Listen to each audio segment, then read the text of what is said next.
Hey everyone, welcome to Locked On Lakers for Monday. Brian Kamenetsky, Andy Kamenetsky. The Lakers are in Charlotte today. Austin Reaves might play, but really should it matter? That's next.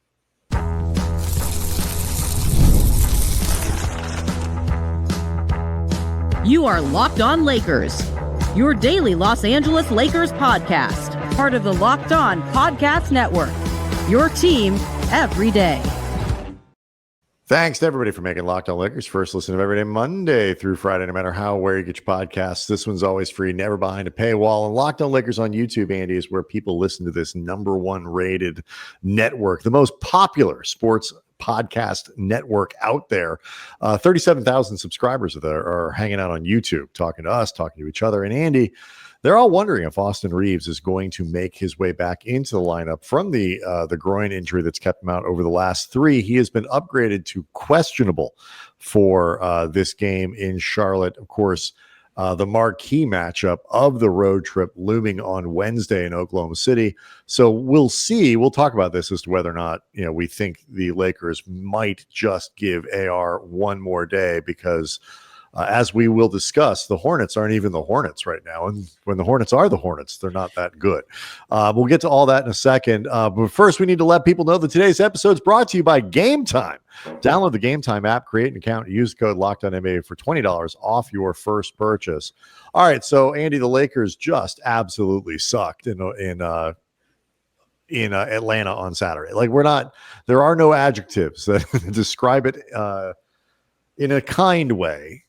The Hornets are, in a lot of ways, like take two of that thing, except worse because they're the B-list version of the one-winged Hawks. Right. Like the Hawks, when healthy, somebody was giving you bleep for this in the chat.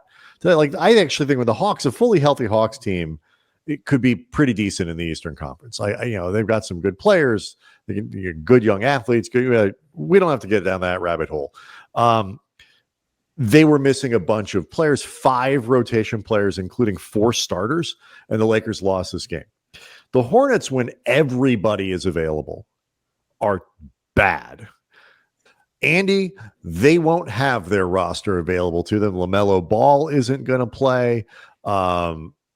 Bridges is questionable in this game. Brandon Miller is out. Josh Green is out. Grant Williams is out. Like you said, Miles Bridges is questionable. He's dealing with back spasms. We saw recently with DeAndre Ayton trying to play through back spasms. I don't know on a scale of 1 to 10 how much Miles Bridges' back is spasming, but it is difficult to work his way through that. So both as a player and a person, Miles Bridges is questionable. That is true.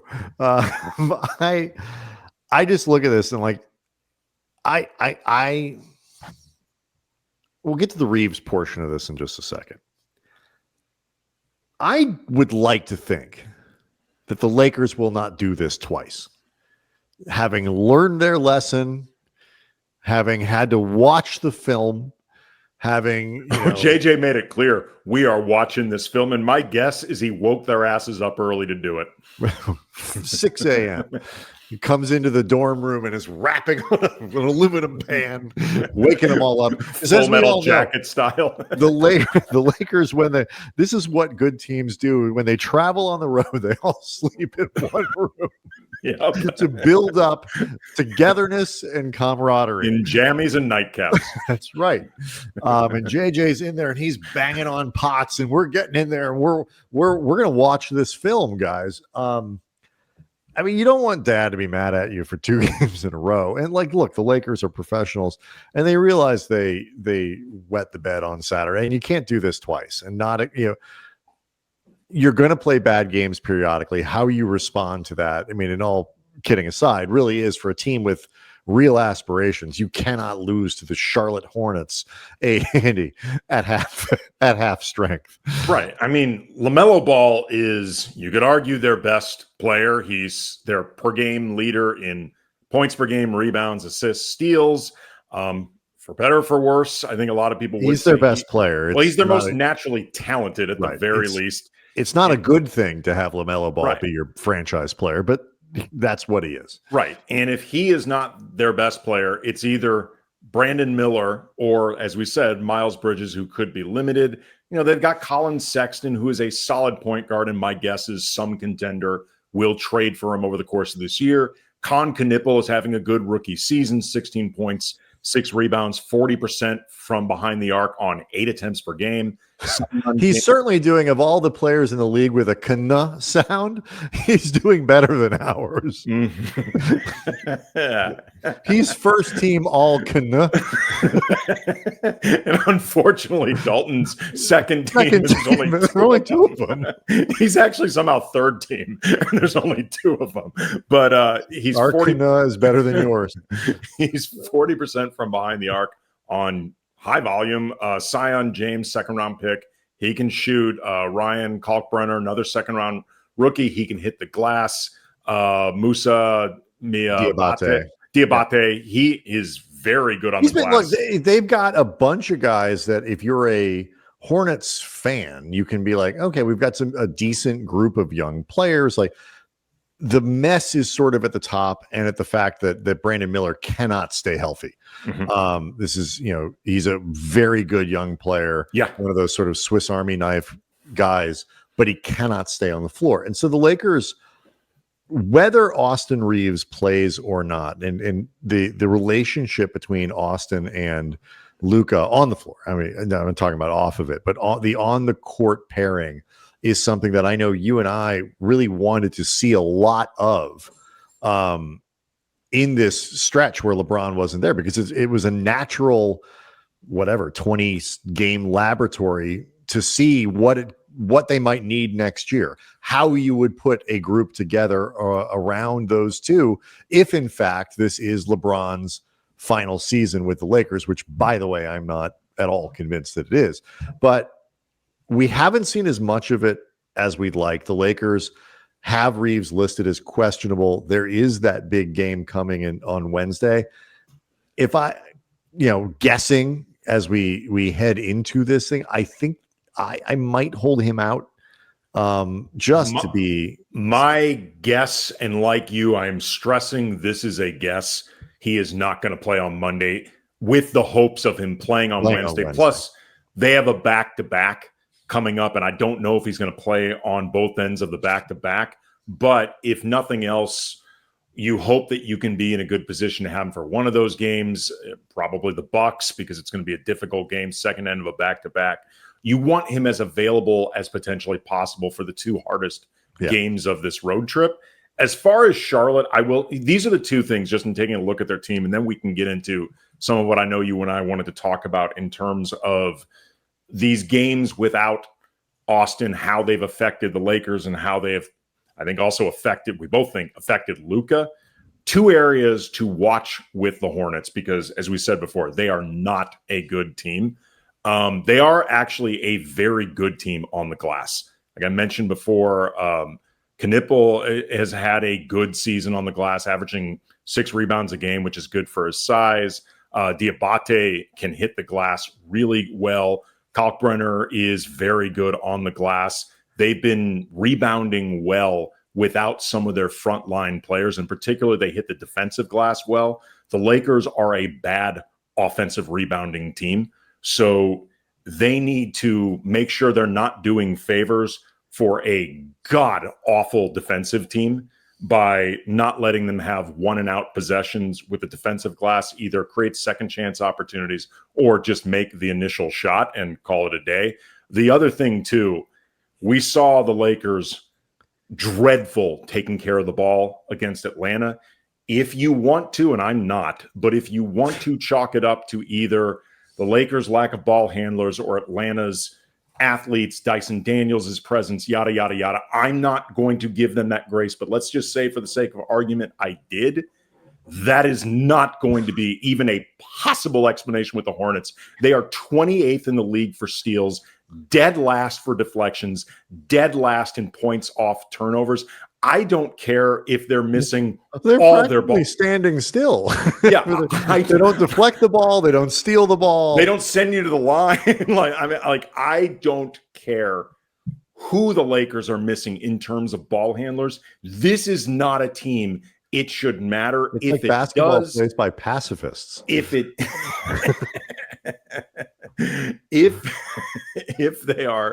if they are struggling to take care of the ball against Charlotte, that is on them. It is not credit to you don't have to give the Hornets credit.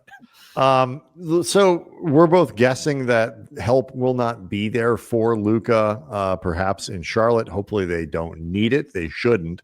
But does Luka need more help, particularly, Andy, in the form of Austin Reaves? How does one guy affect the other? We'll get to that next. Locked on Lakers is brought to you by Robinhood. Your ambition just met its match with Robinhood. You play for the win, not just on game day, every day. Locking in on every opening, beating your PR, beating it again. Channel that drive into your money. Robinhood puts you in control of your money. Trade stocks and ETFs, options, futures, and crypto all on one platform. You can now build and execute your own trades from a desktop with Robinhood Legends advanced tools, or take advantage of the new Robinhood strategies with a tailored portfolio managed by a team of experts. You expect more from yourself, expect more from your money. Get started today at Robinhood.com/yourmoney. Again, that's Robinhood.com/yourmoney. Your money, your move. Locked on Lakers, Andy, is also brought to you by Game Time. Basketball season, it's officially here. We've been at this for a little while now, and nothing beats. Well, it takes 10 games before it's official. That's true. Or until Trevor Ariza returns. Yes. And nothing beats being in the arena. Or until the copy's updated.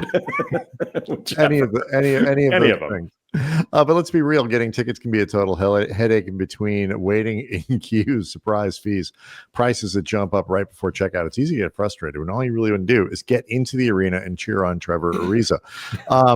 That's where Game Time comes in. It's the app that gives fans the advantage. It's an ultimate life hack for scoring amazing NBA tickets fast, easy, and stress-free.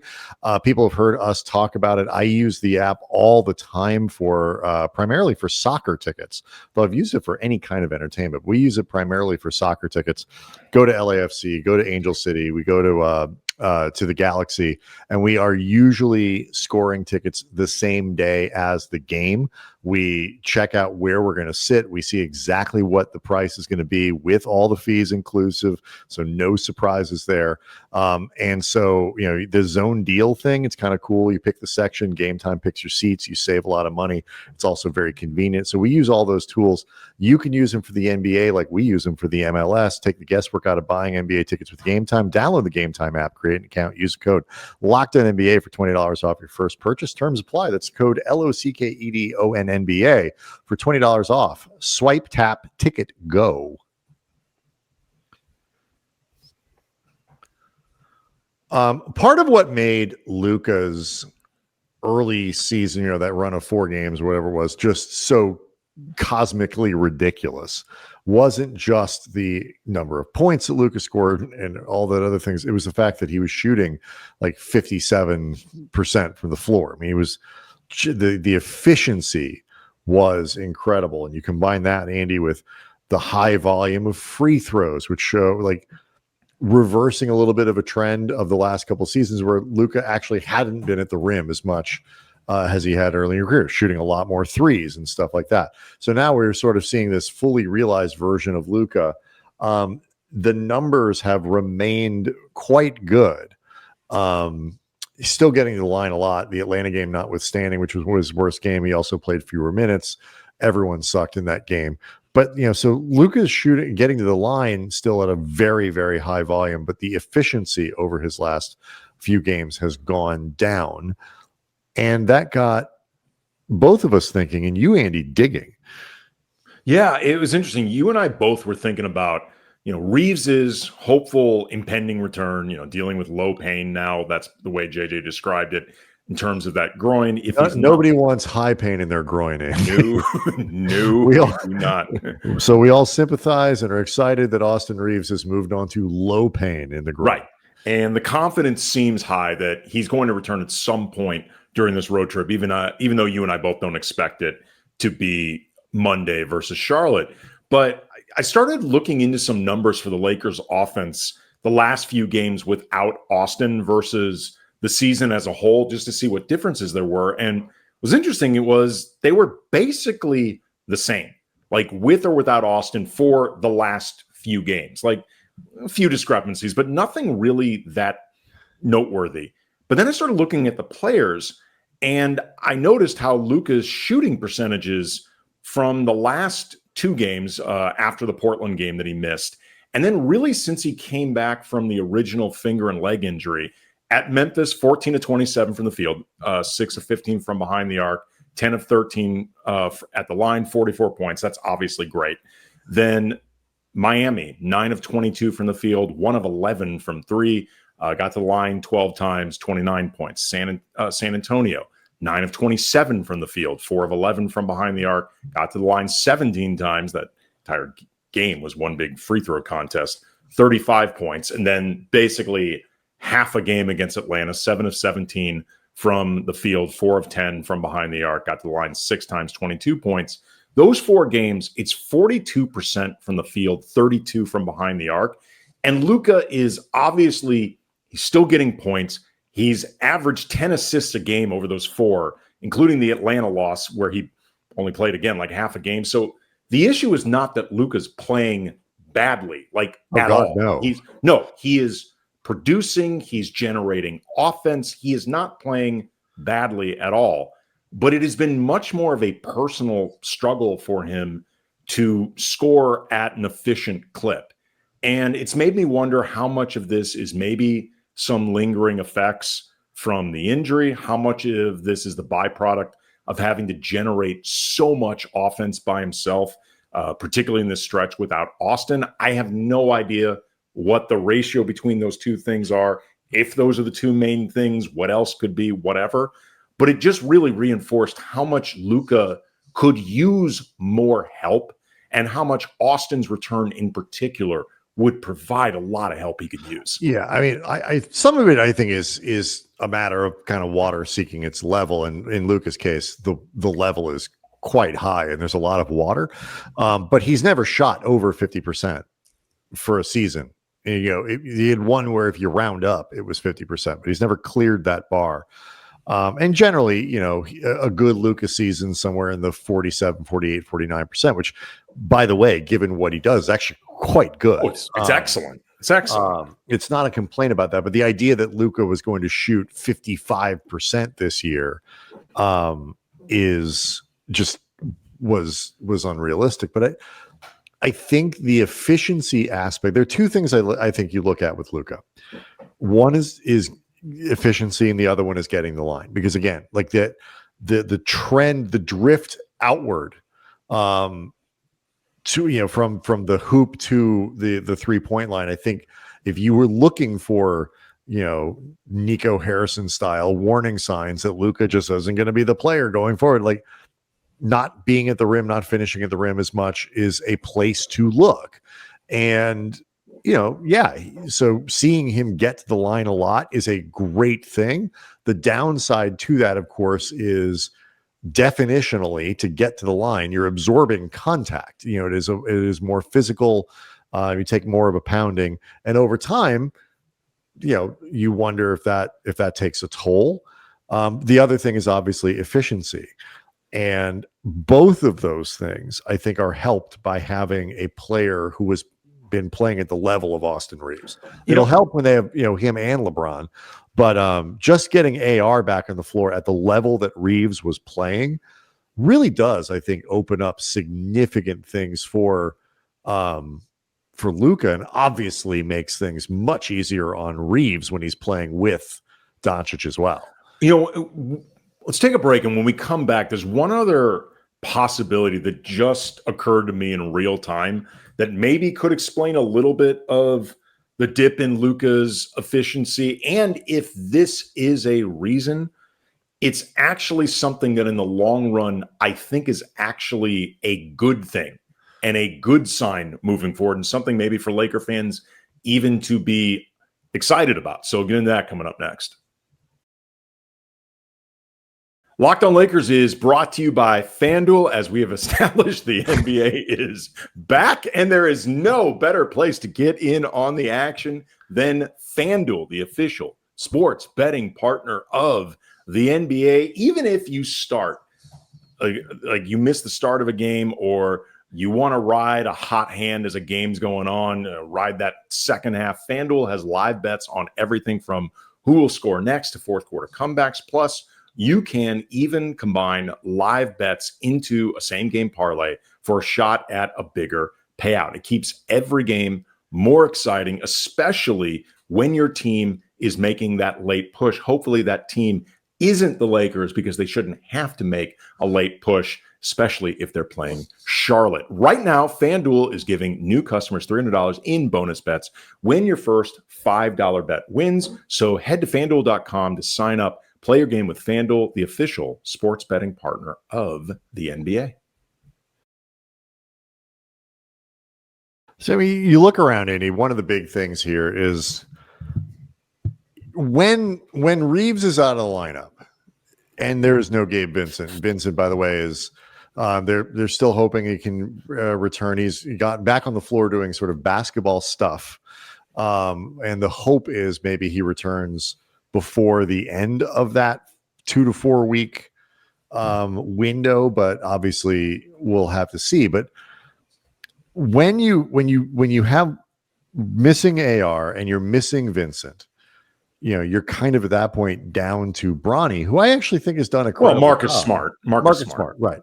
But I forgot. Yeah, but you have Smart is an experience in some ways and is less of a floor general, I think, than he is. Another thing is, he's a good passer and all that stuff, but it's a different kind of point guard, I think, to say the least, or guard in general. You are short on guys who can sort of organize and run and really move the ball from the backcourt effectively. And so it stands to reason to me that those guys really benefit, Reaves and Luka, from the presence of each other.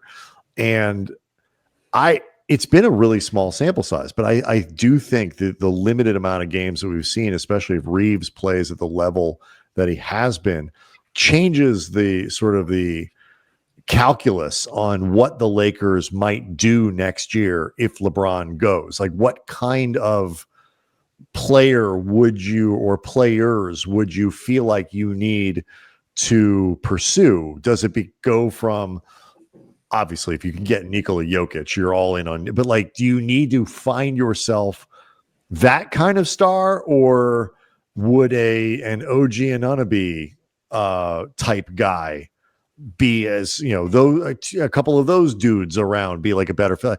I feel like the tilts now more towards, you have more options if this is what Reaves is going to look like going forward, and the combination of those two could look like going forward. I think it also, too, to be honest, I think it affects the calculus on, how hard they look to retain LeBron and at what price. I mean, because I am assuming that when LeBron comes back, he's going to play well. Like, I know that at some point he's not going to be able to keep this up. His body will not cooperate. But if nothing else, I am not expecting a dramatic fall off. Like, even I don't mean to even interrupt you, but like to even accentuate that, because I know you've been, I think, maybe more circumspect about LeBron than I have. I will stipulate to, when he comes back, he's going to play well. He'll make the team better. They have an enormous opportunity in front of them. All those things can happen. You continue to play, and you still have to make a decision next year about bringing him back and how much money you're going to be willing to pay him. Yeah, and in a lot of ways, I think the money is going to be the number one factor, and for how long and whatever.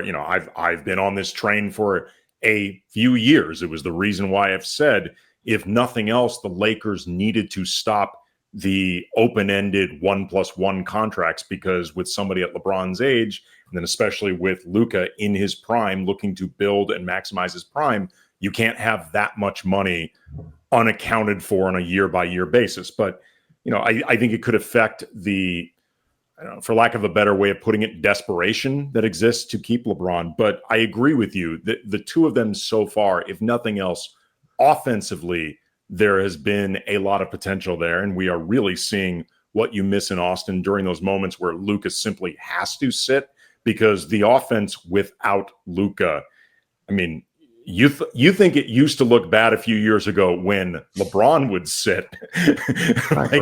It looks like the 2017 Warriors compared to what goes on now when Luka sits.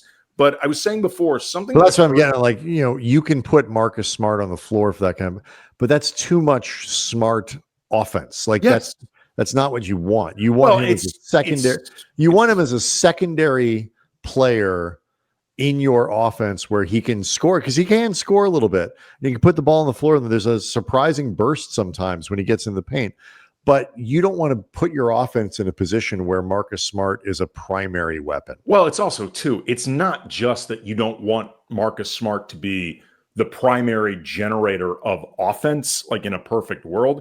If you're going to do that, it needs to be with better offensive players that are out there when Luka is sitting and Austin is unavailable. Like, I love the way Jake LaRavia has played for this team, or, Rui, Atlanta notwithstanding, has been incredible offensively, or Ayton, but you don't want any of those guys to be the primary scorer for long stretches. Ideally, not because they're not good scorers. They are, but just simply because it's not really their station in the NBA. And too much of it, as you often point out, the returns diminish. But something that occurred to me in real time when we were talking about this with Luka and the dips in his efficiency over the last 4 games as a scorer and those particular struggles, even acknowledging, again, he's playing very well. It's just, not very well. Right.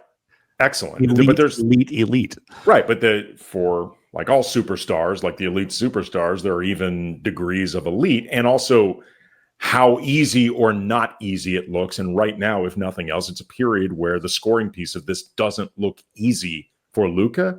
I do wonder if some of this is at least, or a piece of it is a byproduct of how much Luka's putting into the defensive side of things, and that effort that has been there on a consistent basis, game to game, that certainly his detractors and the Whisper campaign folks over in Dallas would say has not been there on a regular basis. He has, I think, defended at an attentive and dialed in level that you have not always seen from Luka, that even acknowledging the conditioning and skinny Luka of it all, it takes something out of you when it's new. And I wonder if maybe a piece of this is just him figuring out how to play at that level on both sides of the ball. And the good thing is, like all great players, I think he'll figure it out. So once he starts becoming used to that, and that's more of the new normal, I think, like I said, it's something for Laker fans to get excited about, if this is a piece of it at all, because I think eventually he will work through it and it will become just what he does. Yeah, there's some ebb and flow here. Like, he's going to have a 2-week stretch where he shoots 55% from the floor, and a 2-week stretch where, 6 games where it's down to 42%, and then in 3 where it's 54 again. Like, when it's all said and done in the wash, he'll shoot 48% this season. Like I said, I'm very interested. And it becomes easier really quick to play on both sides of the ball when you've got more help around. That's what I was going to get to. It's like, so beyond the sort of normal ebb and flow, it's just over 82 games. It is really fun to see Luka or anyone else put up these bananas numbers on a night in, night out basis. They've been watching it in Denver for like 3 seasons now straight, where every year Jokic's numbers seem to be as good as they could ever get, and then he does better the next year, and he's shooting something like 70% this year. It's like, but every year they're like, we gotta make this so it doesn't need to be this way. Lakers tried forever. We got to get Kobe a little bit more help. We got to move him off ball. We got to go get Ramon Sessions. And so like it is, the idea is to know that Luka can do these things without being required for Luka to do these things. When Reaves comes back, Luka is better protected. He's better protected offensively, which means he's got a little bit more effort that he can put out defensively. And again, it's not a question of being defensive player of the year, but the fact that Luka's been as invested, like you noted earlier in the segment, makes a big difference to what the Lakers are trying to do. And he's getting his hands on a lot of passes and all that kind of stuff, piling up steals. Even, he's always been sneaky good at that, but he's doing it even better. But like Reaves takes a lot of abuse. Reaves needs Luka's gravity to open up those driving lanes, to open up open threes and all that kind of stuff. Both of those guys will be better protected when LeBron comes back, because LeBron still has gravity. And assuming they can make it work. And they're all better protected when Gabe comes back. Assuming that was. Maxi Kleber's back, by the way. We forgot to mention that against Atlanta. He's now active and back. Maxi's back again. I always forget. It is you did a little dance to that. So like they'll have to figure it out defensively, because the alignment, you run into certain things. But again, with just like Luka can give a little bit more defensively, LeBron won't have nearly the offensive burden. And assuming he's healthy when he comes back and do it, like he actually can be part of a very good defense if he's not carrying the entire load offensively. So I am extremely optimistic about what this can look like when LeBron is back on the floor. What I really would just love to see is 2 or 3 or 4 more games of Austin and Luka playing together with this group, just to get more data on what that pairing is, particularly against, the 3 teams, like the get past Charlotte, you're looking at Oklahoma City, Milwaukee, and Miami. Like New Orleans. I'm sorry, New Orleans. Like 2 good tests and a third professional NBA team. They're playing a little better lately. A little better. A little bit. I want to see what it looks like, and I think maybe they would or they wouldn't say it out. The Lakers absolutely would like to see more of it. Yeah. To get a better feel. But that said, if there's any question here at all, sit him against Charlotte. He's obviously too important. Sit him against Charlotte and figure it out in Oklahoma City. That's what I would do. Just keep those dudes off the glass. You should be fine. Locked On Lakers on YouTube is where you can go hang out with over 37,000 subscribers to the channel. We do appreciate you making the Locked On Network the #1 network for all of sports podcast networking. It's mostly, if we're being honest, this show. Mm-hmm. About 85% of the network traffic is just the network actually falls to 450th without us. It's weird. Yeah. But we're here. Not that we're keeping score. Not that we're keeping track. We are here for our colleagues. Yes. Mostly because they need us. But make sure you subscribe to the audio product, Apple, iTunes, Spotify, wherever you get that. We'll see everyone after the game in Charlotte.